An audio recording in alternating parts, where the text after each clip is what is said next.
Gospel according to 9th chapter and 49th verse. 49వ వచనాన్ని నేను చదువుతున్నాను. దేవుని యొక్క గ్రంథంలో చక్కనటువంటి మాట మనకు కనబడుతున్నది. ప్రతి వానికి ఉప్పు సారము అగ్ని వలన కలుగును. ప్రతి వానికి ఉప్పు సారము అగ్ని వలన కలుగును. ఉప్పు మంచిదే కానీ ఉప్పు నిస్సారమైన యెడల దేని వలన మీరు దానికి సారము కలగజేతురు? మీలో మీరు ఉప్పు సారము గలవారై ఉండి ఒకరితో ఒకరు సమాధానముగా ఉండుడని చెప్పాను. సువార్త చాలా ప్రాముఖ్యత కలిగినటువంటి భాగము. పరిశుద్ధ గ్రంథములో సువార్తలకు అత్యధికమైనటువంటి ప్రాముఖ్యత ఉంది.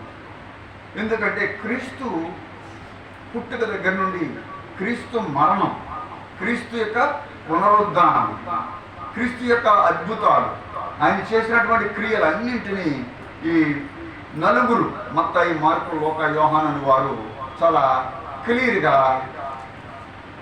పిన్ పాయింటెడ్గా అన్నింటినీ కూడా వారు రాయడం జరిగింది. ఇలాంటి సువార్తల్లో ఆయన చెప్పిన ఒక మాట, ప్రతి వానికి ఉప్పు సారము అగ్ని వలన కలుగును. ఉప్పు మంచిదే కానీ ఉప్పు నిస్సారమైన యెడల దేని వలన మీరు దానికి సారము కలుగజేతురు? మీరు లోకమునకు ఉప్పు అయి ఉన్నారు అనేటువంటి మాట కూడా దేవుని గ్రంథం మనకు చెబుతూ ఉంది. ఈ మధ్యాహ్నం ఈ ఉప్పు గురించి అనేక సార్లు అనేక చోట్ల నేను సంభాషించడం జరిగింది. మీరు కూడా నేను వాక్యం చెప్తుండగా ఉప్పు గురించి కొన్నిసార్లు మీరు బహుశా వినే ఉంటారు. కానీ ఉప్పు గురించి దేవుడు మాట్లాడారు కానీ ఉప్పు నిస్సారమైతే అది దేని వలన మరి సారం కలిగి తిరిగి పొందుతుంది అనే మాటను మనం ధ్యానించాలి. ఇక్కడ ఉప్పే కాకుండా దేవుడు అగ్ని అనే మాట కూడా వాడాడు. ఉప్పు దేని వలన ఇక్కడ సారము కలుగుతుందట? ఉప్పు సారము అగ్ని వలన కలుగుతుంది. ఈ వచనములో దేవుడు రెండు మాటలు, ఉప్పు మరియు అగ్ని. ఉప్పు మరియు అగ్ని. ఉప్పు గురించి మనం చెప్పుకుంటే ఉప్పు చాలా ఉపయోగకరమైనదని దేవుని లేఖనం చెబుతుంది, మనకు కూడా బాగా తెలుసు. ఫస్ట్ ఆఫ్ ఆల్ ఉప్పు చేసే క్రియలు, what are the things that salt does? ఉప్పు అనేది ఏం చేస్తుంది? ఉప్పు అనేది వస్తువుల్ని నిల్వ ఉంచుతుంది. ఉప్పు అనేది కొన్ని రకాల వంటకాలు, వస్తువుల్ని నిల్వ ఉంచడానికి ఈ ఉప్పును వాడటం జరుగుతుంది. నిల్వ అంటే స్టోర్. మనం ఎవరిలో స్టోర్ అయి ఉన్నాము? దేవునిలో స్టోర్ అయి ఉన్నాము. అంటే భద్రపరుస్తుంది అన్నమాట. ఉప్పు అనేది వస్తువుల్ని నిల్వ చేయడం అంటే భద్రపరచడం. It preserves. ఇంగ్లీష్లో చెప్పాలంటే ఇట్ ప్రిజర్వ్స్. కోడి తన పిల్లల్ని తన రెక్కల కింద భద్రపరుస్తుంది. ఉప్పు అనేది వస్తువుల్ని భద్రపరుస్తుంది. అట్లాగే కోడి తన పిల్లల్ని తన రెక్కల కింద భద్రపరచుకుంటారు. ఈ మధ్యాహ్నం మీరు ఎంతమందిని దేవుడి వైపు తిప్పి వారిని ప్రభువులో భద్రపరుస్తున్నారు? మీ రెక్కల చోటుకు వారిని తీసుకొచ్చి ప్రభు వైపు మీరు తిప్పగలుగుతున్నారు? కేవలం శరీరపరమైన భద్రత, కేవలం సమాజపరమైన భద్రత, ఆర్థికపరమైన భద్రత గురించే మనం ఆలోచిస్తున్నాం కానీ ఆత్మీయపరమైన భద్రత గురించి మనం ఆలోచించడం లేదు. ఉప్పు గురించి తెలియని వాళ్ళు ఉండరు. ఉప్పు గురించి 1,00,000 సార్లు వాక్యాలు విన్నవారు ఉన్నారు. కానీ దీనిలో ఉన్నటువంటి ఒక్క లక్షణాన్ని మనం ధ్యానిస్తుంటే ఎంతమంది దేవుని యందు భద్రంగా ఉన్నారు? సరే, మన పిల్లలు, మన కుటుంబ సంఖ్య పక్కన పెట్టండి ఒకసారి. మనం దేవుళ్ళ భద్రతగా ఉన్నామా? అంటే మనం పొల్యూట్ కాకుండా మనం కాపాడుకోగలుగుతున్నామా? భద్రత అంటే మనకు అపరిశుద్ధత అంటుకోకుండా, మాలిన్యం అంటుకోకుండా, కళంకం అంటుకోకుండా, లోకం అనేది మనకు అంటుకోకుండా మనం కాపాడుకుంటున్నాము. దేవుడు మనల్ని కాపాడువాడు కాబట్టి మీరు గొప్పగా ఉండమంటున్నాడు. ఉప్పు సారం లేకపోతే అది ఉపయోగం లేదంటున్నాడు. ఉప్పు సారం, సారం భూమికి ఏముండాలంటే సారం ఉండాలి. విత్తనం మొలకెత్తాలంటే భూమిలో సారం ఉండాలి. అప్పుడు అది కాయలు పండ్లు ఫలిస్తుంది. భూమిలో సారం లేకపోతే కాయలో సారం ఉండదు, చెట్టులో సారం ఉండదు. ఈ మధ్యాహ్నం నీలో సారం ఉండాలి. ఏ సారం ఉండాలి? దేవుని చిత్తానుసారం ఉండాలి. నువ్వు ఆత్మానుసారంగా ఉండాలి. నువ్వు లోకానుసారంగా ఉండకూడదు. హల్లెలూయా. మనం విశ్వాసానుసారంగా ఉండాలి. ఆత్మానుసారులు ఆత్మీయంగా నడుస్తారు.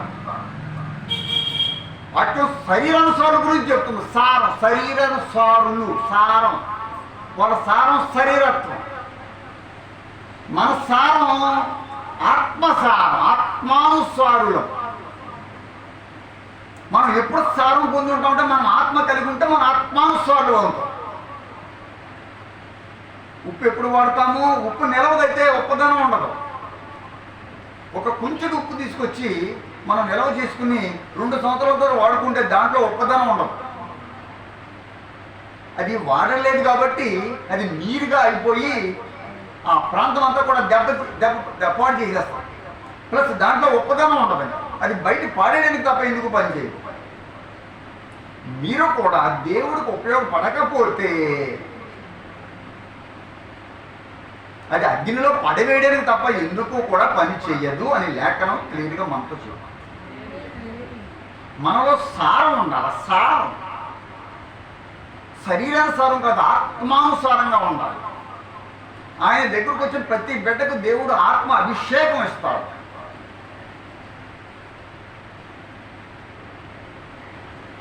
ఆత్మ విషయమై దీనులైన వారు ధన్యులు. ఆత్మ విషయమై మనం ధ్యానత్వం కలిగి ఉన్నాము. ఎటువంటి సారం మనలో ఉంది? దేవుని బిడ్డలకు శరీరానుసారం ఉండకూడదు, లోకానుసారం ఉండకూడదు. ప్రతిదీ దేవుడి చిత్తానుసారం ఉండాలి. ఒకసారి నీ మైండ్ను నువ్వు సెట్ చేసుకోవాలి. నేను దేవుడి చిత్తానుసారంగా ఉంటాను. నేను ఇక శరీరానుసారంగా లోకానుసారంగా ఆలోచించాను. అందరూ లోకానుసారంగా ఆలోచిస్తారు. ఒక పెళ్లిలో లోకానుసారం, ఒక వేడుకలో లోకానుసారం.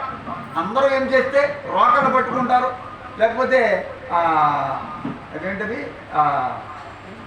రుబ్బురోళ్ళ కింద ఉంటాయి, ఏంటో వీటిని ఏమంటారు, తెరగలు పట్టుకుంటారు.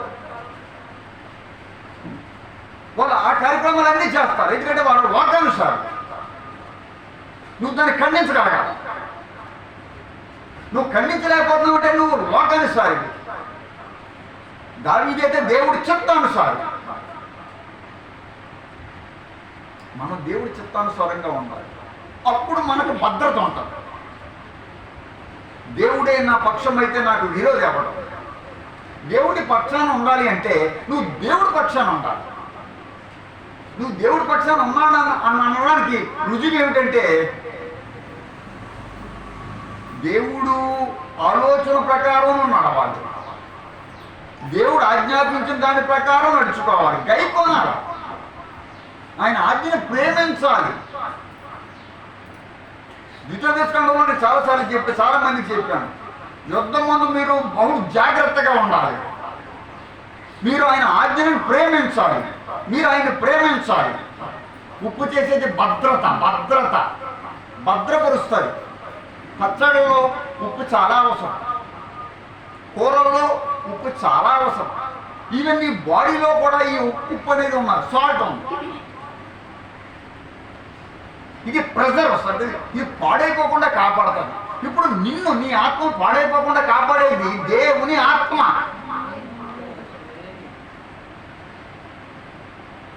నీ కూరలు పాడైపోకుండా ఉండాలి అంటే ఉప్పు ఉండాలా? నీ ఆత్మ పాడైపోకుండా ఉండాలి అంటే దేవుని ఆత్మ ఉండాలి నీకు. అదే ఆత్మానుసారం. వాక్యం చెబుతుంది ప్రతి వానికి ఉప్పు సారం అగ్ని వలన కలుగు. Every one shall be salted with fire. ఇప్పుడు మీరు బాగా ఆలోచించండి, కేవలం ఉప్పు గురించే కదా ఇక్కడ మాటలు, అగ్ని గురించి. ఎందుకంటే ఈ ఉప్పు సారం దేనివల్ల కలుగుతుందట? అగ్ని. హల్లెలూయా. అగ్ని మండుచున్నది పొద. అగ్ని ఎక్కడ చూసినా అగ్ని. ఆయన నేత్రములు అగ్ని జ్వాలల వలె అని రెవల్యూషన్ ప్రకటన గ్రంథం 1:14 ఉంటాయి. ఆయన నేత్రములు అగ్ని జ్వాలల వలె మండుతూ ఉన్నాయి. అంటే ఆయనలో ఏముందంట? అగ్ని. అగ్ని.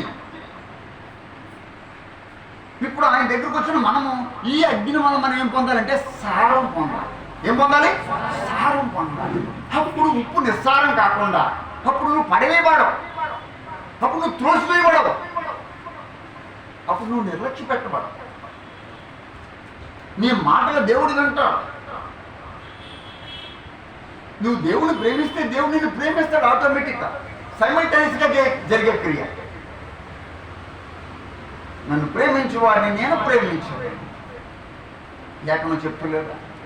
దేవుడు మనం ఎలా ప్రేమిస్తున్నాం అంటే ఈ ఉప్పుని దేవుడు చూపించాడు. మనం ప్రతి వానికి ఉప్పు సారం అగ్ని వలన కలుగుతుంది. ఈ రోజున మనకు సారం గురించి దేవునికి వాక్యం చెప్తుంది. ఏ సారము? ఉప్పు సారం. అందుచేత ఉప్పు అంటే ఏమిటి, అగ్ని అంటే ఏమిటి అనేది మనం చూసుకోవాలి. ఉప్పు చేసే క్రియ భద్రపరుస్తుంది. నిన్ను నీవు భద్రపరుచుకోవాలా. లోకమాలిన్యం అంటుకోకూడదు. మనకు కనబడతాయి, సెల్ ఫోన్లో కనబడుతున్నాయి, టీవీల్లో కనబడుతున్నాయి, లోకంలో కనబడుతుంది, వాళ్ళ పురుషుల మీద కనబడుతుంది. పైశాచికత్వం, రాక్షసత్వం, కామకత్వం అన్నీ కనబడుతున్నాయి. అన్నీ ఓపెన్ అయిపోయాయి. 3వ క్లాస్ చదువుతున్న వాళ్ళు కూడా బ్లూ ఫిలిమ్స్ వస్తున్నారు. వాళ్ళకి తెలియదంటే ఇంకేమీ లేదు, అంతా ఓపెన్ అయిపోయింది. నేను ఖచ్చితంగా ఈ లోకానికి చెబుతున్నటువంటి మాట, ఇవన్నీ ఉన్నా కూడా లోకములో మీరు ఉన్నా సరే లోకమునైనా లోకములో ఉన్న వాటిని మీరు ప్రేమించకూడదు. మీరు ప్రేమిస్తే మీ సారం పోతుంది. ఇక్కడ ఇంపార్టెంట్ ఏంటంటే నువ్వు క్రైస్తవుడా, బాప్తిసం పొందేవా, రక్షణ పొందేవా, ఏమందరూ ఇది కాదు ఇంపార్టెంట్. నీ ఉప్పు సారం నువ్వు కలిగి ఉన్నావా? నీలో సారం ఉందా? మొక్కలో సారం లేకపోతే నరికేయడమే. భూమిలో సారం లేకపోతే మట్టి తెచ్చి దాంట్లో వేయాలి, అప్పుడు సారంగా మారుతుంది. తెచ్చిన మట్టి ద్వారా కింద మట్టికి సారం అందుతుంది. ఈ వాక్యం ద్వారా నువ్వు సారవంతురాలు అవుతావు. హల్లెలూయా చెప్పు గట్టిగా. నువ్వు సారవంతురాలు అవ్వాలి. ఇక్కడ విషయం ఏంటంటే ఏదో దేవుడి మీద సాగిలి పడిపోయాము, దేవుడి మీద ఆధారపడిపోయాము అనుకోవడం కాదు. దేవుడు నిన్ను సారవంతమైన భూమిగా, హల్లెలూయా, చదును భూమిగా, సారవంతమైన భూమిగా, ఫలవంతమైన భూమిగా నేను ఖచ్చితంగా మార్చాలనుకుంటున్నాను. ఇది ఖచ్చితత్వం. జనములు చెడ్డవి, నువ్వు అనుకున్నట్టుగా అన్ని రోజులు ఉండవు. మీరు చెప్తాను నమ్మరు. ఈరోజు సోమవారం, ఇవాళ మంగళవారం. ఐ హ్యావ్ సీన్ ఒక ఇన్సిడెంట్ చూశాను నా కళ్ళతో, with my own eyes direct. ఒక పెద్ద బస్సు వస్తుంది, ఒక భార్య భర్తలో యంగ్స్టర్స్, చాలా చిన్న వయసు అన్నమాట, పెద్ద బండ్లు ఉంటాయి. ఆ పెద్ద బైక్ ఎక్కించుకుని ఆ ఆవిడమ్మ వెనకాల వాలిపోయింది, అతని మీద పడిపోయి ఇలా పట్టుకుని హ్యాపీగా ఇతను వెళ్ళిపోతున్నారు నా ముందే. యథార్థంగా జరిగింది. This is Bible. ఇది నేను బైబిల్ చేతిలో పెట్టుకుని చెప్తున్నమాట. రైట్ ఫ్రెండ్స్, ఎంతగా విషయం ఏంటంటే అతను తాగేస్తున్నాడు. ఏమేస్తున్నాడు? డ్రింక్ చేశాడు. ఆ మైకంలో ఆవిడకి అలవాటైపోయింది. అతను తాగడం అలవాటైపోయి ఇతనికి ఈవిడికి తెలుసు. అయినా కూడా ఖండించలేదో మరి హెచ్చరించలేదో తెలియదు. కానీ మొత్తానికి ఆ భర్త ఉంటే చాలు అనుకుంది, హ్యాపీగా పట్టుకుంది, భుజాలు రెండింటి మీద వాలిపోయింది, అటు ఇటు కాలేసి. ఈ బండి వెళ్ళి ఎదురుకుండా వస్తున్న ఆర్టీసీ హైటెక్ బస్సు కింద పడిపోయి ఇద్దరు నలిగిపోతే పేగులు బయటకు వచ్చేసాయి. ఇది నేను క్లియర్గా చూసినాను శనివారం. ఆదివారం కాకుండా శనివారం. నా మనసు అంతా చలించిపోయింది.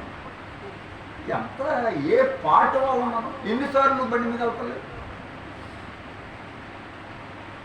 బండి మీద వెళ్ళక్కలేదు, సావక్కడాను ఎలా ఇల్లు చేస్తాం. దేవుడు కృప లేకపోతే నీకు భద్రత ఏది? దేవుడు నిన్ను భద్రంగా ఉంచుతాడని వాక్యం చెప్తుంది ఇక్కడ. నువ్వు నా దగ్గర ఉంటే నీకు భద్రత. నా కొండ, నా కోట, నా ఆశ్రయము నీవే.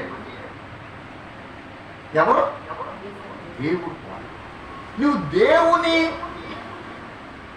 కోటలోకి వచ్చేస్తే, యేసుక్రీస్తు అనే ఆశ్రయపురంలోకి వస్తే, పరిశుద్ధ గ్రంథంలో పాత నిబంధనలో 6 ఉన్నాయి ఆశ్రయపురాలు. పరిశుద్ధ గ్రంథంలో కొత్త నిబంధనలు మాత్రం ఒకటే ఆశ్రయపురం, అది యేసుక్రీస్తు. ముమ్మాటికి నేను చెప్పినటువంటి మాట, యేసుక్రీస్తు నా హల్లెలూయా, యేసుక్రీస్తు నా ఆశ్రయపురంలోకి నువ్వు వచ్చి రెస్ట్ తీసుకుంటే. వర్షం వస్తుంది బయట, మీరు కిందకు వస్తే మీ మీద వర్షం పడదు. ఎందుకంటే పైన ఏముందంటే రూఫ్ ఉంది. ఏముంది? ఈ రూఫ్ మీద వర్షం పడుతుంది, కానీ నీ మీద పడదు. నీ మీద పడకుండా ఏం కాపాడుతుంది? రూఫ్ కాదు, కప్పు కాపాడుతుంది. ఇప్పుడు ఆత్మీయ జీవితంలో కూడా నీకు రక్షణ, భద్రత చాలా అవసరం. అది నీవు తెచ్చుకోవాలా, ఆ సారాన్ని పెంచుకోవాలి. నా మట్టి బాగాలేకపోతే నేను మట్టి బయట నుంచి తెప్పించుకుని వేసుకోవాలి. ఇక్కడ నా మొక్కలు చిగురించాలి అంటే, నా చెట్లు వృక్షాలు అవ్వాలి అంటే, అది కాయలు కాయాలంటే నేను మట్టిని తెప్పించుకోవాలి. నీవు మహిమను తెప్పించుకోవాలి. మహిమా మహిమా ఆయసోకే, మహిమా మహిమా నా యేసుకే, మహిమా మహిమా ఆయసోకే, మహిమా మహిమా నా యేసుకే. హల్లెలూయా హల్లెలూయా స్తోత్రం స్తోత్రం, హల్లెలూయా హల్లెలూయా స్తోత్రం స్తోత్రం, హల్లెలూయా హల్లెలూయా స్తోత్రం స్తోత్రం, హల్లెలూయా హల్లెలూయా స్తోత్రం. వాక్యానుసారులై ఉండాలని లేఖనం పలు చోట్ల చెప్తుంది. ఏ సారం అండి? వాక్యానుసారం అంటే వాక్యం చెప్పినట్టుగా నువ్వు నడుచుకోవాలి. అప్పుడు మనకు భద్రత వస్తుంది. వాక్యానుసారంగా నడవాలంటే నువ్వు వాక్యం దగ్గరకు రావాలా, నువ్వు వాక్యానికి లోపడాలా. ఉప్పు చేసే రెండో క్రియ రుచిని పెంచుతుంది.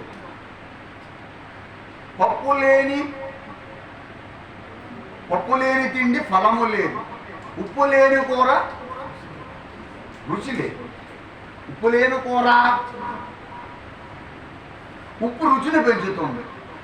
యోబు గ్రంథం 6:6 ప్రకారం చూసిన, కొలస్సీల పత్రిక 4:6 ప్రకారం చూసిన రుచి యొక్క ఆవశ్యకత లేఖనం చెబుతుంది. నువ్వు రుచికరంగా ఉండాలి. అనేక మందిని నువ్వు మార్చగలిగే విధంగా ఉండాలి. అనేక మందిని దేవుడి వైపు తిప్పేదానిగా ఉండాలి. అదే రుచి అని. కూర బాగపోతే పిల్లలు నాకు ఇది వద్దంటారు, నేను తిన్నని లేచిపోతారు. అదే రుచిగా మీరు వండారనుకోండి, అది ఎక్కువ తింటారు. మీరు దేవుడి దృష్టిలో రుచికరంగా ఉండాలి, దేవుడికి ఇష్టలుగా ఉండాలి. లోకానికి కాదు, లోకాన్ని మెప్పించడం కాదు. ఈరోజు నేను లోకాన్ని మెప్పేస్తున్నామా? మన బట్టలతో, మన ఆభరణాలతో, మన దుస్తులతో, దుస్తులు కనబడేలాగా. ఈరోజు బట్టలు ఎలా ఉన్నాయంటే లోపల ఇవన్నీ కనబడాలన్నమాట. అది ఫ్యాషన్. జనం బయట అలాగ ఉన్నారు, అన్నీ బయట కనబడాలన్నమాట. లోపల ఎలాగుందో స్ట్రక్చర్ అంతా యాజ్ ఇట్ ఈజ్గా కనబడాలి. ఇది చెప్పడానికి నేను దైవ సాహసంతో చెప్తున్నాను. అది రుచి కాదు దేవుడికి. ఒక మనిషిని టెంప్ట్ చేసే విధానం మంచిది కాదు. నిండైన వస్త్రధారణ మనుషులకు అవసరం. నాకేం చెప్తుంది? తలపై చెంగు చేసుకోమని చెప్తాను, కప్పుకోమంటుంది. ఈరోజు దేవుడి యొక్క మాటలు మనం నేర్చుకుంటే మనకి రుచి పెరుగుతుంది. ఉప్పు వంటకాలలో ఏ విధంగా అయితే రుచిని పెంచుతుందో మన జీవితంలో రుచిని మనం పెంచుకోవాలి, మన ఆశను పెంచుకోవాలి, మన ఆసక్తిని పెంచుకోవాలి. మన పైకే ఎదగాలి తప్ప కిందకు పడిపోకూడదు. ఆయన మహోన్నతుడు, ఆయనకి అసాధ్యమైనది ఏది కూడా లేదనే లేఖనం చాలా క్లియర్. మీకు తెలియని విషయం కూడా ఏంటంటే, ఈ సాల్ట్ అనగా ఈ ఉప్పు మనిషికి శక్తిని ఇస్తారు. ఎవరైనా సరే ఒక 3 రోజులు ఉప్పు లేకుండా కూరలు తింటే మనిషి డల్ అయిపోయి పడిపోతారు. ఏమొస్తుంది అమ్మా? లో బీపీ అంటారు. మెడికల్ టర్మ్స్లో ఏమంటారంటే దాన్ని లో బీపీ, బ్లడ్ ప్రెషర్ తగ్గిపోతుంది. అంటే బ్లడ్లో ప్రెషర్ని ఏది పెంచుతుంది? ఈ ఉప్పు పెంచుతుంది, సాల్ట్ పెంచుతుంది. అంటే సాల్ట్ మనిషికి ఏమేస్తుంది? ఇప్పుడు శక్తిని ఇస్తుంది. మీరు ఎంతమందికి శక్తి ఇవ్వగలుగుతున్నారు? ఇప్పుడు లోకం విషయంలో దేవుడు అన్నాడు, మీరు లోకం విషయం కాదు, మీరు లోకమునకు ఉప్పై ఉన్నారు. ఇప్పుడు మీరు ఎవరు? మనం ఏమయ్యామా? ఉప్పై ఉన్నాం. ఇప్పుడు ఉప్పు ఏం కలిగి ఉండాలా? సారాన్ని కలిగి ఉండాలి. సారం అంటే ఏమిటి? శక్తి. హల్లెలూయా. దేవుడు స్తోత్రం చేస్తాం. సారం అంటే ఏమిటి? ఓ పని చెప్పామంటే ఆ పని తొందరగా చేయగలిగితే అది శక్తిమంతుడు. చేస్తాంలేండి, చేయడానికి కత్తి లేదండి, శుద్ధి లేదండి, పైనుంచి వర్షం వస్తుందండి, ఎండ ఎక్కువ ఉందండి, కాలం లేదండి, ఇంకోటి లేదండి, ఈ మా కబుర్లు. నీలో శక్తి ఉండాలి. ఏ శక్తి? పరిశుద్ధాత్మ శక్తి. శక్తి చేత కాదు, బలము చేత కాదు, నా ఆత్మ ద్వారా దీన్ని చేస్తుంది. అదే ఆత్మీయ శక్తి. జకరియా ఈ మాట శక్తి చేత కాదు, నీ శక్తి కాదు, నీ బలం కాదు, నా ఆత్మ చేత దీన్ని చేస్తాను. ఇప్పుడు ఏ శక్తి కావాలి మనకి? ఆత్మీయ శక్తి. ఉప్పులో ఇన్ని ఉన్నాయే, మరి నీలో ఎలా ఉన్నాయి? నీలో ఏమున్నాయి? ఇవి లేకపోతే ఈ ఉప్పుని తీసుకెళ్ళి ఎక్కడ వేస్తాడట? అగ్నిలో పడవేస్తాడట. మనకు ఒక అగ్ని ఉంది. ఏ అగ్ని? నరక అగ్ని. ఏ అగ్ని అమ్మా? లేదా నిత్యాగ్ని. హల్లెలూయా. యు రీడ్ ద బైబిల్, యెషయా 66 చాప్టర్ అండ్ 24th వర్స్. 66 యెషయా గ్రంథం 24లో ఈ మాట కన్నా, నిత్యాగ్ని. వారు పోయి నా మీద తిరుగుబాటు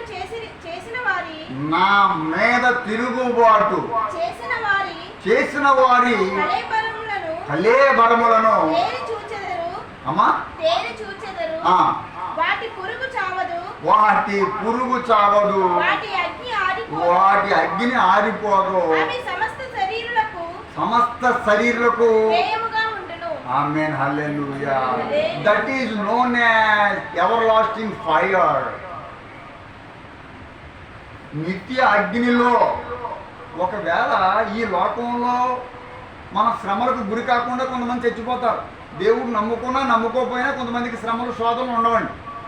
వారు హ్యాపీగా ఉంటారు. వారి జీవితకాలం మాంగళ్యంతో, నిత్యమాంగళ్యంతో, నిత్య కళ్యాణంగా హ్యాపీగా ఉంటారు. ఉండొచ్చు. ఇక్కడ తప్పించుకుంటారు. కానీ పురుగు చావదు, అగ్ని ఆరదు, పురుగు చావదు. పురుగు అంటే ఎవరు? పురుగు అంటే యాకోబు. దేవుడు మాట్లాడతాడు. పురుగు మీద నా వాక్యం చెప్పలేదా? పురుగు. మనం ఎవరంటే పురుగులు. అలాంటిది మనకి దేవుడు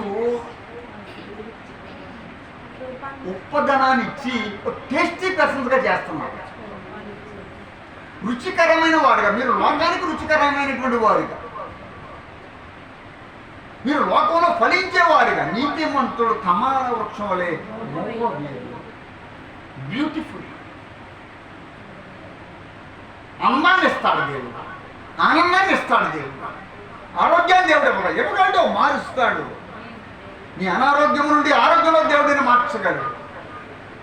నీ ఆర్థిక ఇబ్బంది నుండి దేవుడిని తప్పించగలడు. ఈరోజు ఆ ప్రామిస్ నీకు ఇస్తున్నాడు. ఎంతమంది మీకు ఆ ప్రామిస్ కావాలి? దీన్ని కైవసం చేసుకోవాలంటే మీరు సారంలోకి రావాలి. లేదంటే నిత్య అగ్ని వంటి దేవుడు అని వాక్యం చెప్తలేదా? Revolutions 20th chapter 9th words వాక్యం చెప్పింది, పరలోకములో నుండి అగ్ని, పరలోకములో నుండి అగ్ని దిగి వచ్చి. ఇప్పుడు అగ్ని ఎక్కడ ఉంది? ఆమె నరకాగ్ని, నిత్యాగ్ని కాకుండా పరలోకంలో కూడా అగ్ని ఉంది. అగ్నిలో ఎన్ని రకాలు ఉన్నాయి చూసారా? ఇప్పుడు ఈ అగ్ని వలన నీవు సారాన్ని పొందాలి. మీకు అర్థమవుతుందండి? మీరు కోల్డ్ పెంచుకుంటున్నారు అనుకోండి, అవి బలహీనంగా ఉన్నప్పుడు వాటికి ట్యాబ్లెట్స్ చేస్తారు. అవి మోషన్స్ అయిపోతున్నా, అవి తినకుండా అలా ఉన్నాయనుకోండి. మేము కూడా చిన్నప్పుడు ట్యాబ్లెట్స్ చేసేవాళ్ళు. చిన్న ట్యాబ్లెట్ ఏదో అమ్ముతారు, అది చేస్తే అది బతికితే బతుకుతాడు, లేదా చచ్చిపోతుంది. బతికిందనుకోండి, అది మళ్ళీ సారవంతంగా మారిపోతుంది. వాక్యం అనే ట్యాబ్లెట్ దేవుడు నీకు ఇస్తున్నాడు, శక్తితో కూడింది.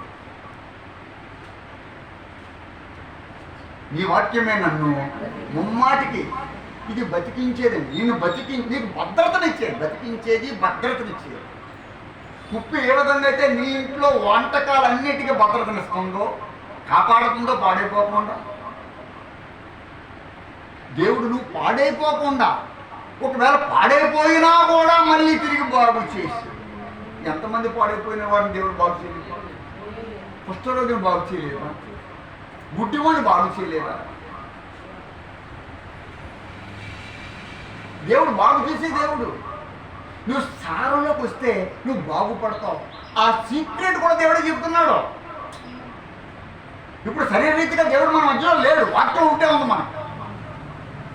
అప్పుడంటే దేవుడు గుడ్డోని చూశాడు కాబట్టి గుడ్డోని బాగు చేశాడు, గుడ్డోలు అరిశారు, గుడ్డోలు బాగుపడ్డా, కుష్ఠోలు వచ్చారు, బాగుపడ్డా. ఇప్పుడు ఆయన లేకపోయినా ఆయనతో సమానమైంది. ఏముంది? అందుచేత ఎలా నడవాలి మనం? హల్లెలూయా, 2 చేతులు పట్టేది. వాక్యానుసారం. వాక్యానుసారం. సారం ఎక్కడుంది? వాకంలో ఉన్నాం. అందరూ అలాగెళ్తే మనం అలాగే వెళ్ళాలి. అందరూ ఎలా పెళ్ళిళ్ళు చేస్తే మనం, అందరూ ఎలా డెకరేట్ అయితే డెకరేట్ అవుతలేదు అందరూ. ఇది లోకానుసారం. లోకమునైనా లోకములో ఉన్న వాటి నీవు స్పెషల్ వన్గా ఉండాలి. ఒక్కొక్క హోటల్లో ఒక్కొక్క డిష్ స్పెషల్గా ఉంటుంది. అడంటాడు కుండ బిర్యానీ స్పెషల్ అంటాడు. వాడి దగ్గర పలావ్ ఉంటాయి, చికెన్ 65 ఉంటుంది, మటన్ 95 ఓవర్ ఉంటుంది, ఏదైనా ఉంటుంది. అది స్పెషల్ ఏంటి తెలుసా? ఈ వేళ కుండ బిర్యానీ స్పెషల్. స్పెషల్. నువ్వు లోకానికి స్పెషల్గా ఉండాలి. హల్లెలూయా. మారిపోవాలంటే నేను స్పెషల్ పర్సన్. స్పెషల్ కాల్ నీకు వచ్చింది. ఉన్నతమైన పిలుపు, మహోన్నతమైన పిలుపు, పరలోక నుండి నీకు ఆ పిలుపుని నీకు ఇచ్చాడు. పిలుపు ఇది, పిలుపు ఇది, యేసుని ఉన్నత పిలుపు. దేవుని పిలుపు. ఆ పిలుపులో నిన్ను హెచ్చించే విధానం ఉంది. నువ్వు ఇక్కడ పనికిరాని దానిగా ఉన్నావు, పడిపోయిన దానిగా ఉన్నావు, ఎవరు నిన్ను విలువించే దానిగా నువ్వు లేవు. కానీ ఒక్కసారి నీలోకి సారం వెళ్ళిందా మళ్ళా చిగురించడం. దావీదు తెలియక కాదు, మీకు తెలుసు కానీ చిగురించడం రావడం లేదు. నేను చెప్పిన తప్పు అయితే మొత్తం అయిపోయిన తర్వాత నన్ను బయటకు వచ్చి ఏమంటే అలా అంటారు రేటు దగ్గర అడగచ్చు, నేనేమనుకోను. ఇవన్నీ తెలుసు మీకు, కానీ చిగురించడం వచ్చిందా? నేను ప్రత్యేకమైన అభిషేకం ఈ మధ్యాహ్నం మీకు ఇస్తున్నాను. ఎందుకంటే అన్నం మెతుకులు తినకుండా ఆహారాన్ని వెజ్జించి పరిశుద్ధ గ్రంథాన్ని చేత పట్టుకుని నిరంతరం దేవుడి దగ్గర ప్రార్థన చేస్తున్న వ్యక్తిని మీకు ప్రత్యేకమైన అభిషేకం మీరు చిగురించాలి. ఎంతమంది మీలో చిగురించాలని ఆశపడుతున్నారు? 2 చేతులు పైకెత్తి లేచి నిలబడి, దేవా నన్ను చిగురింపొచ్చి, వాక్యం అయిపోలేదు మరలా కూర్చుందరు కానీ కొద్దిసేపు అయిన తర్వాత నన్ను చిగురింపొచ్చేయండి. దేవా ఈ లోకంలో నేను మాడిపోయాను,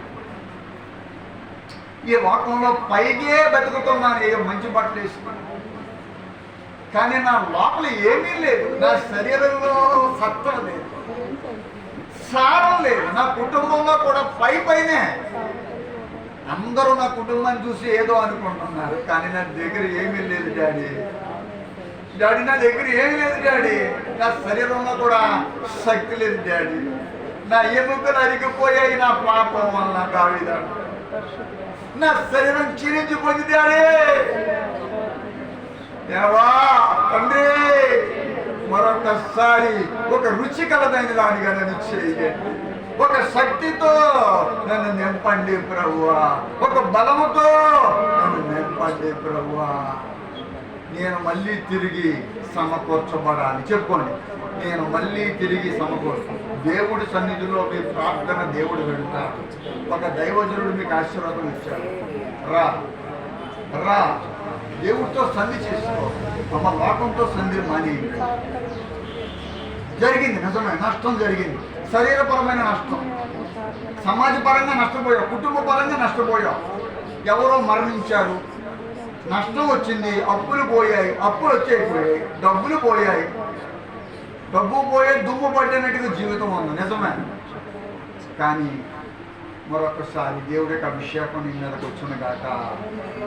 మీరు కళ్ళు మూసుకునే అభిషేకం మీరు పొందాలి. That fire should come and touch you. అభిషేకం అంటే అగ్ని అభిషేకం, అగ్ని అభిషేకం. దేవుని యొక్క అగ్ని అభిషేకంతో నువ్వు నింపబడాలి. ముమ్మాటికి నువ్వు ఇక్కడి నుంచి బయటికి వెళ్ళిపోయే లోపల ఆ దహించు అగ్ని నిన్ను మండించాలి. ఆశీర్వాదపు అగ్ని నీ మీదకి రావాలి. చుక్కంతా కాలిపోవాలి, పనికిరందంతా పోవాలి, రోగం అంతా ఎగిరిపోవాలి. అది ఏ రోగమైనా సరే, ఏ రోగమైనది, ఆల్ఫా ఓమేగా అనే దేవుడు నేను ముట్టుకుని స్వస్థపరచాలనుకున్నాను. నేను చిగురిస్తాను అని ఎవరు నమ్మికతో ఎవరు చెప్తారు? చేతులు పైకెత్తి. దైవజనుడు చెప్పిన మాటను, దేవుడు నాకు ఇచ్చిన వాగ్దానాన్ని నేను నమ్ముతున్నాను. నేను తప్పకుండా చిగురిస్తాను. ఇప్పుడు చిగురించిన నీవు దేవుడు కొరకు చిగురిస్తావా? లోకం కోసం చిగురిస్తావా? కుటుంబం కోసం చిగురిస్తావా? సంఘం కోసం చిగురిస్తావా?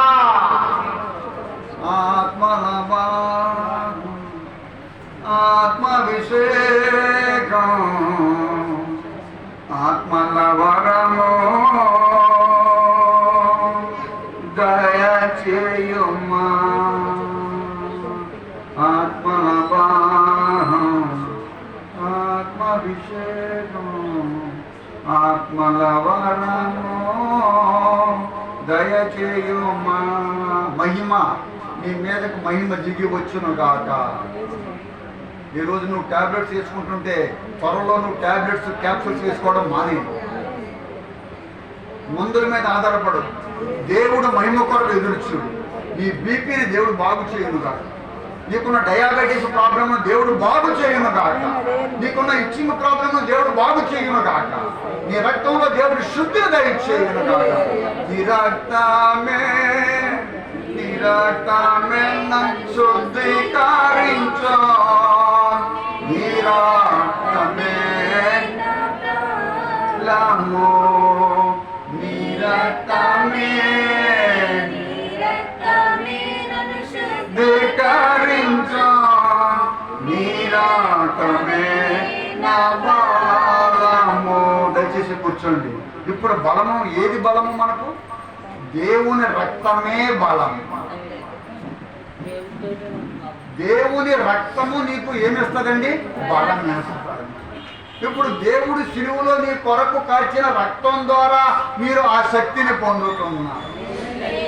ఏ ఉప్పుకైతే మనిషిని మూమెంట్ అంటే కదిలేలాగా చేస్తాడు, పనులు చేసేలాగా ఆ ఉప్పు చేస్తాడు, ఇప్పుడు యేసుక్రీస్తు రక్తం చేత నువ్వు కడగబడితే, యేసుక్రీస్తు రక్తం చేత నువ్వు శుద్ధీకరించబడితే ఆ బలం నువ్వు నేర్పడు.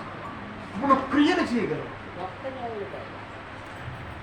ఆ అంధకార క్రియలన్నీ విడిచిపెట్టి వెలుగు క్రియలు వచ్చి ఉప్పులో ఉన్నటువంటి గొప్ప లక్షణం ఒక నమ్మకత్వానికి సదృశ్యంగా ఉన్నట్టుగా లేఖనం చెబుతుంది. ఎజ్రా, బుక్ ఆఫ్ ఎజ్రా అనగా ఎజ్రా గ్రంథం 4వ అధ్యాయం 14వ వచనం దేవుని యొక్క పరిశుద్ధ గ్రంథం ఏం మాట్లాడుతుంది? మొదటి సమూయేలు 22వ అధ్యాయం 14వ వచనంలో దేవుని యొక్క లేఖనం సమాధానం. ఉప్పు అనేది తెల్లగా ఉంటుంది, తెలుపు అనేది సమాధానానికి సాదృశ్యంగా ఉంటుంది. మనం అనేక మందికి ఇవ్వగలగాలి, సమాధానాన్ని ఇవ్వగలగాలి. మొదటగా దేవుడి దగ్గరకు వచ్చిన మనము అసమాధానంతో ఉండకూడదు. ఎందుకంటే నా సమాధానాన్నే, నా శాంతినే మీకు అనుగ్రహించుచున్నాను. సమాధానకర్త, విశ్వాసానికర్త కాదు, సమాధానకర్త. సమాధానపరుచు వారు ధన్యులు. సమాధానం, నువ్వు సమాధానంగా ఉండాలి. అసమాధానం అంటే యుద్ధం, నీలో యుద్ధం జరగకూడదు. నువ్వు పీస్ఫుల్గా ఉండాలి. దేవుడి దగ్గరికి వచ్చావు, స్టేబుల్గా ఉండాలి, అస్థిరులుగా ఉండకూడదు. ఒక వ్యక్తి తన కుమారుడు గురించి చావు బతుకులో ఉన్నప్పుడు వచ్చాడా? వెనకనే వాళ్ళ ఇంట్లో వాళ్ళు వచ్చారు అతని గురించి. ఏమని చెప్పారు? వచ్చే no more to spend any more time with him, you come away. ఇంకేం ప్రయోజనం లేదు. అలాంటి మరి సమయాలలో జనరల్గా సమాధానాన్ని పోగొట్టుకుంటాం. ఈ రోజున ఏ ఒంట్లో సమాధానం లేదు. షుగర్కి, డయాబెటీస్కి మెయిన్ కారణం ఏంటంటే పీస్ ఆఫ్ మైండ్ లేకపోవడం, సమాధానం లేకపోవడం. మెయిన్ షుగర్ రావడానికి, బీపీ రావడానికి 2 కారణాలు ఏంటంటే, మొదటి కారణం ఏంటంటే సమాధానంగా ఉండలేకపోవడం, స్ట్రెస్ ఫీల్ అవ్వడం, భయం, సేఫ్టీ లేకుండా నాకేమవుతుంది, ఆందోళన, నథింగ్ బట్ ఆందోళన. దేవుడి దగ్గరకు వచ్చిన తర్వాత ఆందోళన పడకూడదు. ఏది చేసినా దేవుడు మన మంచికే. ఇప్పుడు సారం అనేది కేవలం రుచి, కేవలం శక్తి, కేవలం భద్రతే కాకుండా సమాధానపరచాలి, సమాధాన పడాలి. ఇతరులతో నువ్వు సమాధాన పడాలి, భర్తతో సమాధాన పడాలి, భార్యతో సమాధానం పడాలి, పిల్లలతో సమాధానం పడాలి, నీ బంధువులతో సమాధాన పడాలి, సంఘంలో సమాధానం ఉండాలి, నాకు మీకు మధ్యలో సమాధానం ఉండాలి. నా మీద కోపం ఉందనుకోండి, వాటి వినేసి మాట్లాడుకుంటూ వెళ్ళిపోతాం. అది సమాధానం కాదు. అప్పుడు నీలో ఏమైనట్లక సమాధానం లేదు. సమాధానం లేకపోవడం అంటే ఏంటి? సారం లేకపోవడం. సారం ఉండాలి. ఉప్పులో ఏముండాలి? సారం. నిస్సారం కాదు. నీలో సారం లేకపోతే నేను బయటకు తోసేస్తాడు. నువ్వు అగ్నిలో పడబడేవాడు. వాక్యం చెప్పాడు, దహించు అగ్ని. వాక్యంలో దహించు అగ్ని, నిత్య అగ్ని, పై నుండి వచ్చిన అగ్ని. క్రీస్తుకు సాదృశ్యంగా మనం ఉండాలి. మలాకి గ్రంథం 3వ అధ్యాయం 2వ వచనంలో క్రీస్తుకు సాదృశ్యంగా సూచన వాక్యం చెబుతుంది. ఇక్కడ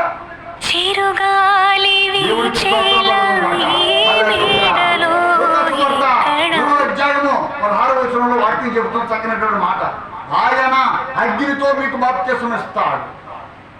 నేను మీకు నేను మీకు దేనితో బాప్తిసం ఇస్తున్నాను? నీటితో. ఎవరన్నారు? బాప్తిసం ఇచ్చి యోహాను అన్నారు, నేను మీకు కేవలం నీటితోనే బాప్తిసం ఇస్తున్నానమ్మా. అయితే హల్లెలూయా, అయితే నాకంటే శక్తిమంతుడు, శక్తుల్లో హైయెస్ట్ శక్తి, నీకు లోయెస్ట్ శక్తి. ఇతడు మనలాంటి మనిషి బాప్తిసం ఇచ్చాం ఈయన అంటున్న మాట. అయితే నాకంటే నాకంటే శక్తిమంతుడు వస్తున్నాడు.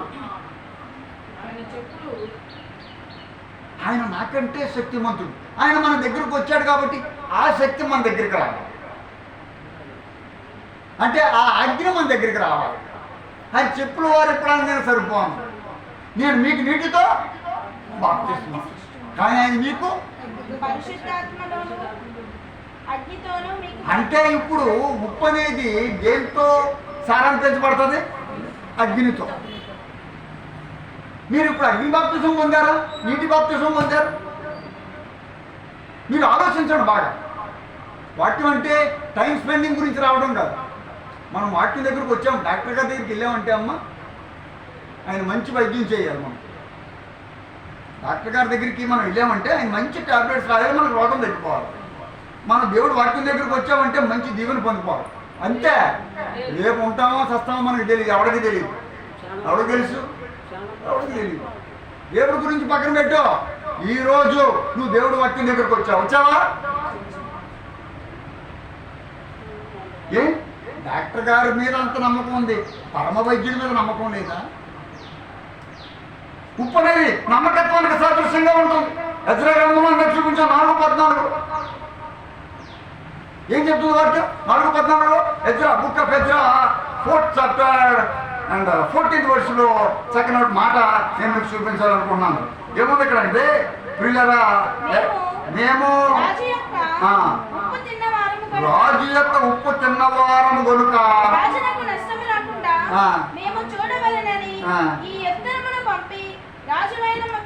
మేము ఏం తిన్నాం? రాజు గారు ఉందా లేదా ఉప్పు తిన్నా ఉందా? లేకపోతే టాటా సాల్ట్ తిన్నా ఉందా? మరే ఇప్పుడు మీరు ఎవరు ఉప్పు తింటున్నారు? దేవుడు పెడితేనే తింటున్నారా? మరి ఇప్పుడు తిన్నవారం కనుక హల్లెలూయా, వాక్యాన్ని విన్నవారం కనుక, అమ్మా బాప్తిసం తీసుకున్న వారం కనుక,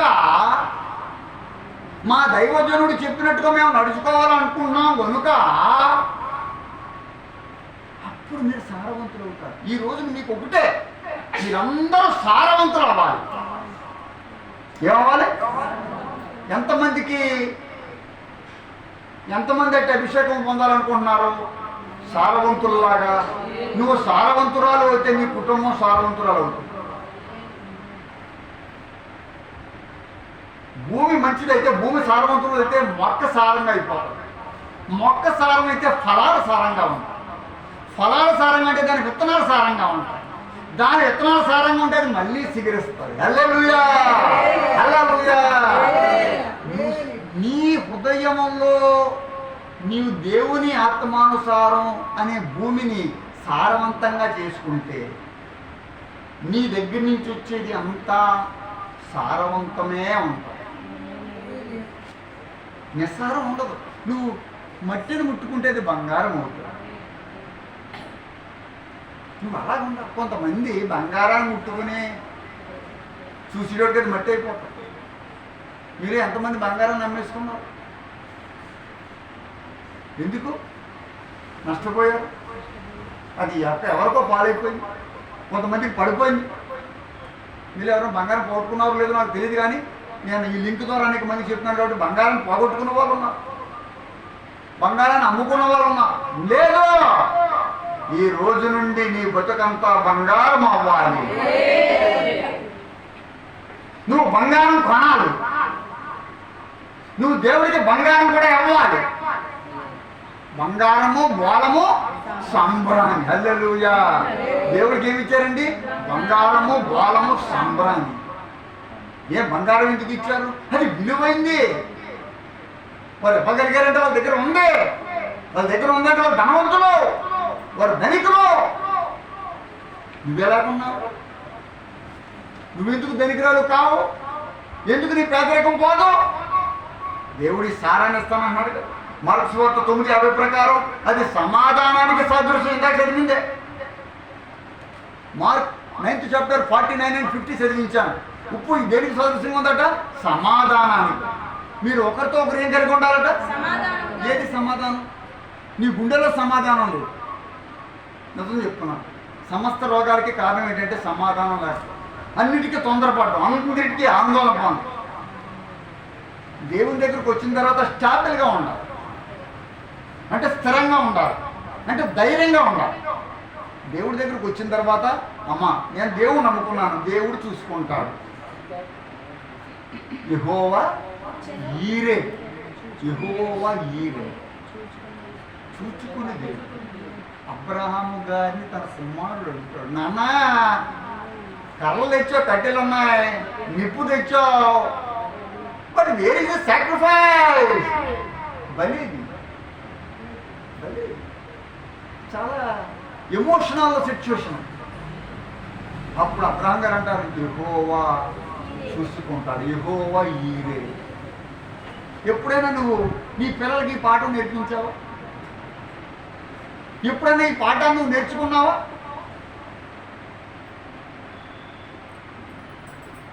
యెహోవా ఈరే అనేటువంటి అభిషేకం నీ మీదకి రావాలని నేను కోరుకుంటున్నాను.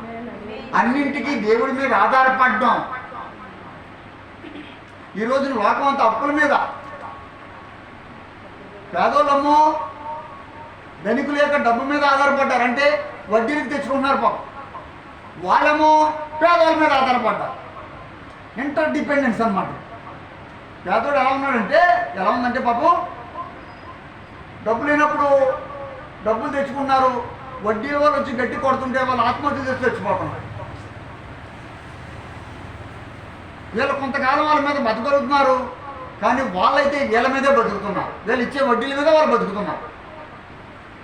మనం దేని మీద బతకాలి? దేవుడి మీద. దేని మీద అండి? వాక్యం మనకు ఆధారం. వాక్యం అమ్మా చేతుల పైకెత్తమ్మా. వాక్యం మనకు ఆధారం. వాక్యాన్ని మనం ఆధారం చేసుకోవాలి. ఆయన మాట అంటే మాటే, అది స్థిరమైంది. వాక్యంలో యోగులో గ్రంథం తెలుసా? భూమిని కదుల్చేవాడు ఆయనే. భూమిని పెద్ద కుప్పల నుండి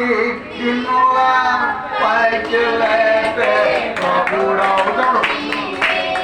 పెద్ద కుప్పల నుండి పైకి లేపే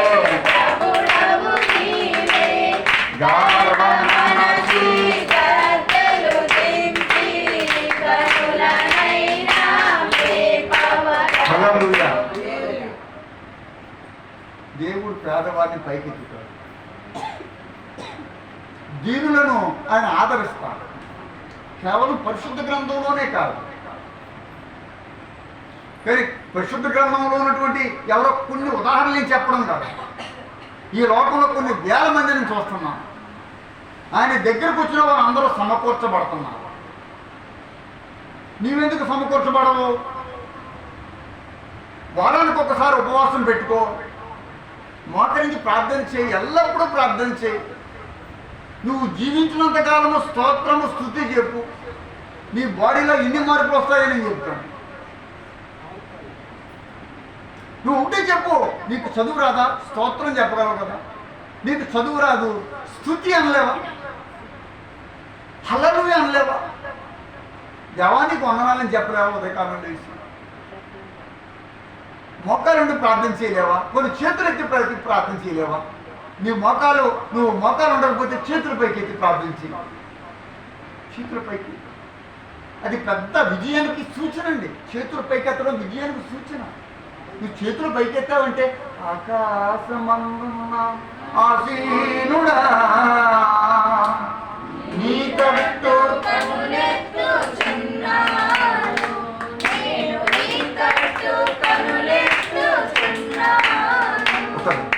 కరుణించుమా యేసు కాపాడుమా.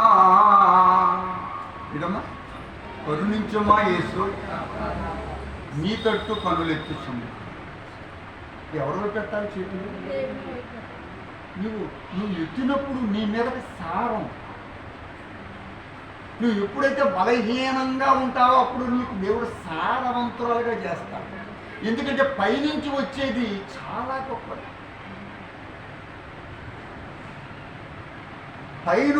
పైనుండి శక్తి దిగేంత వరకు మీరు నిలిచి ఉండమని అపోస్తల కార్యాల్లో ఉన్నారు. ఏదో చూడండి, పైనుండి శక్తి వచ్చే వరకు మీరు నిలిచి చూడండి, కనిపెట్టాలా. ఇక్కడ ఏంటంటే మీరు ఎలా ప్రార్థన చేసేసి విశ్వాసంతో ఒకసారి చూసిస్తే అది వచ్చేది రాకపోవచ్చు. కనిపెట్టాలా, దేవుడి దగ్గర కనిపెట్టాలా, గోజాడాలా. యాకోబు రాత్రంతా ఏంటి, అబ్రహాము మనవడైనటువంటి యాకోబు లాంటి వారే దేవుడితో పెనుగులాడే పరిస్థితి వస్తే మనం ఎవరితో పెనుగులాడుతున్నాం? మనం ఎవరితో పోరాడుతున్నాం? మనసుతో పోరాడుతున్నాం. ఎందుకు లాభం? ఎంత పోరాడినా వాళ్ళ మనసు మారదు, ఎంత నువ్వు గట్టిగా అరిచినా వాళ్ళ హృదయం మారదు. ఒక్కసారి గోజాడి కన్నీటితో ప్రార్థించి పాపాలన్నీ ఒప్పిస్తాయి, పశ్చాత్తాపడు, మళ్ళీ తిరిగి ఆ పాపంలోకి వెళ్ళం. తండ్రి, ఒక్కసారి నేను డిసైడ్ అయ్యాను, మళ్ళా పాపంలోకి వెళ్ళదు. మళ్ళీ క్షమించబడతానో లేదో తెలియదు. ఈరోజు ఎవరు అనుకోని సమయం ఉంది కాబట్టి దేవాలను క్షమించమని వాడుకున్నాను. ఒకవేళ రోడ్డు మీద వెళ్ళిపోతూ ఏ లారీ కింద చచ్చిపోతే మళ్ళీ నేను ప్రార్థన చేయలేదు. నేను అందరికీ అది చెప్తాను. నేను మరణం గురించి ఎక్కువ హెచ్చరిస్తాను ఎవరికైనా సరే. అమ్మ చచ్చిపోయిన తర్వాత మన మృతులు నిన్ను స్తుతించలేదు, ఏమో చెప్పలేదు, ఎప్పుడు చచ్చిపోతాం. అనేక మంది ప్రవచనాలు చెప్పి నేను ఎప్పుడు చచ్చిపోతాను నాకు తెలియదు. అందుకనే నేను జాగ్రత్తగా ఉండడం ప్రారంభించాను, సమాధానంగా ఉండడం ప్రారంభించాను, శక్తివంతులుగా ఉండడానికి ప్రార్థన చేస్తున్నాను. మీరు కూడా ప్రార్థన చేస్తారా? ప్రార్థన చేసుకున్నామా? పరిశుద్ధుడా వందనాలు. ఈ యొక్క అద్భుతమైన మహిమకర సమయంలో చేతులు పైకెత్తి స్తోత్రం స్తోత్రం, మోకాలు ఉండగలిగిన మోకాలు నుండి హల్లెలూయా. రాజ్యాన్ని మార్చండి ప్రభు, ఈ దేశాన్ని మార్చు ప్రభు,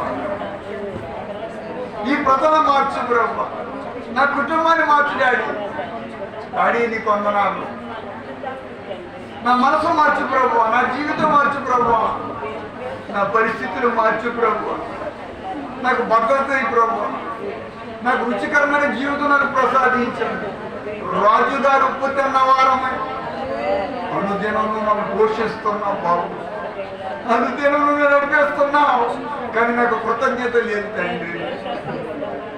మరొకసారి ఈ చూసినే ఈ మంగళవారము ఈ మధ్యాహ్నము ప్రార్థనలో మీరు నాకు ఇచ్చిన సమయాన్ని బట్టి వేలాది నదులంతా విస్తార తైలము నీకిచ్చిన చాలునా, వేలాది నదులంతా విస్తార తైలము నీకిచ్చిన చాలునా, గర్భఫలమైన నా జ్యేష్ఠ పుత్రుని నీకిచ్చిన చాలునా, ఏడాది దూడలనా వేలాది పొట్టేలనా నీవు చేసి ఉపకారములకై నేనేమి చెల్లింతును. స్తోత్రం స్తోత్రం స్తోత్రం, స్తుతి స్తుతి స్తుతి స్తుతి స్తోత్రం, స్తుతి స్తోత్రం, స్తుతి స్తోత్రం. పరిశుద్ధుడు పరిశుద్ధుడు పరిశుద్ధుడు, నిత్య నివాసి నిత్య నివాసి నిత్య నివాసి, సియోను వాసి సియోను వాసి సియోను వాసి అని మమ్మల్ని పిలుచుచున్న యేసు ప్రభువా, మమ్మల్ని పిలుచుచున్న యేసు ప్రభువా నీకు వందనాలు. నువ్వు మహోన్నతుడు అయినప్పటికీ దీనులను లక్ష్య పెట్టే దేవుడు, దీనుల మొర ఆలకించే దేవుడు.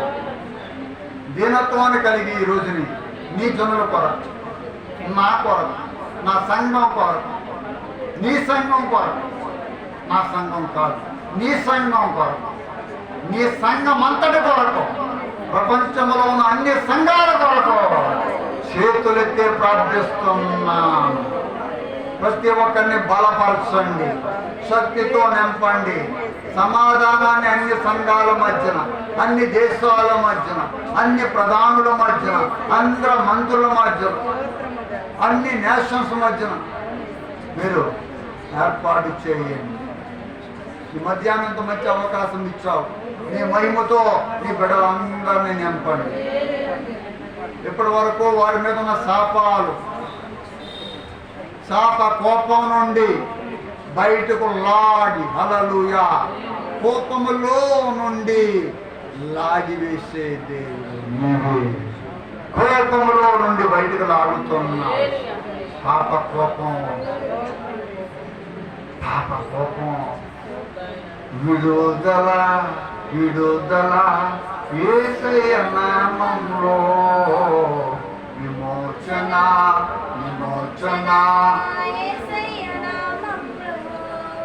విడుదల యేసయ్య నామములో విమోచన యేసయ్య నామములో. ఆ భోజన పంక్తిలో సీమోను టెంట్లో అభిషేకము చేసింది అక్కడతో యేసయ్యను. ఆ భోజన పంక్తిలో సీమోను టెంట్లో అభిషేకం చేసింది అక్కడతో యేసయ్యను. సువాసన ఇల్లంత సువాసన, హల్లెలూయా, సువాసన ఆత్మీయ ఆరాధన, సువాసన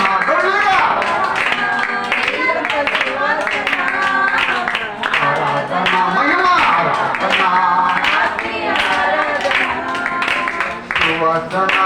సువాసన ఇల్లంత సువాసన ఆరాధన,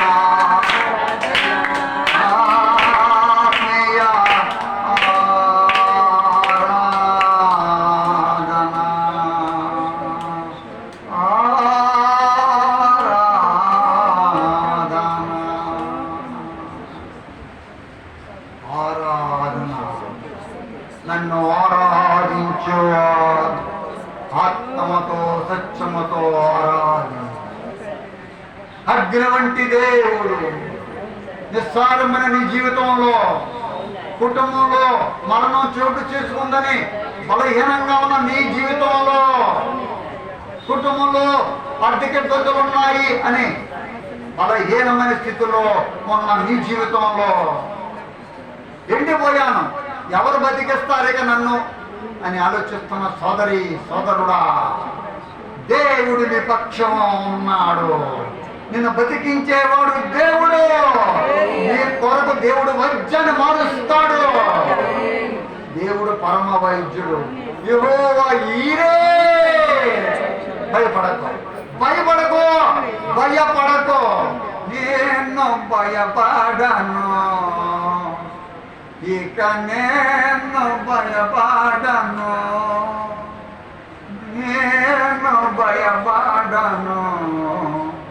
ఇక నేను భయపడను. ఏ కీడు రానని ఏసే పెనుమారని, ఏ కీడు రానని ఏసే పెనుమారని నేను భయపడను, ఇక నేను భయపడను. నేను భయపడను, ఇక నేను భయపడను, నేను భయపడను. ఆ మాట మీద ఉండు, భయపడ. ఆ మాట మీద ఉండు, ధైర్యంగా ఉండి నీ గుండెను దేవుడు బలపరుస్తున్నాడు. నీ శరీరంలో సారాన్ని పెంచుతున్నాడు. పోయిన బలమంతా దేవుడు నీకు ఇవ్వబడి నీ ఇంటిలో ఆర్థిక ఇబ్బందులన్నీ తీరిపోయే రోజు వస్తుంది. హల్లెలూయా, హల్లెలూయా. నీ ఇంటిలో ఉన్న ఆర్థిక ఇబ్బందులన్నీ దేవుడు తుడిచివేస్తున్నాడు. నమ్ముట నీ వల్లైతే నమ్మడానికి సమస్తం సాధ్యం. దొంగ ప్రవచనాలు చెప్పడం లేదు, అబద్ధ ప్రవచనాలు లేవు నా దగ్గర. నువ్వు ఆశించిన దానికంటే ఉన్నతమైంది ఒక వారంలో పొందబోతున్నావు. యేసు నామమున అడిగి ప్రార్థిస్తున్నాం పరలోకపు తండ్రి. ఆమేన్. యేసు రక్తం ఇచ్చేయి, యేసు రక్తం ఇచ్చేయి. యేసుక్రీస్తు నామమున సంపూర్ణ విషయం అపవాదికి అనంత నాశనం కలుగునుగా. ఆమేన్. దేవుడికి స్తోత్రం. మనుషులు పరిగెత్తి హల్లెలూయా, హల్లెలూయా, హల్లెలూయా.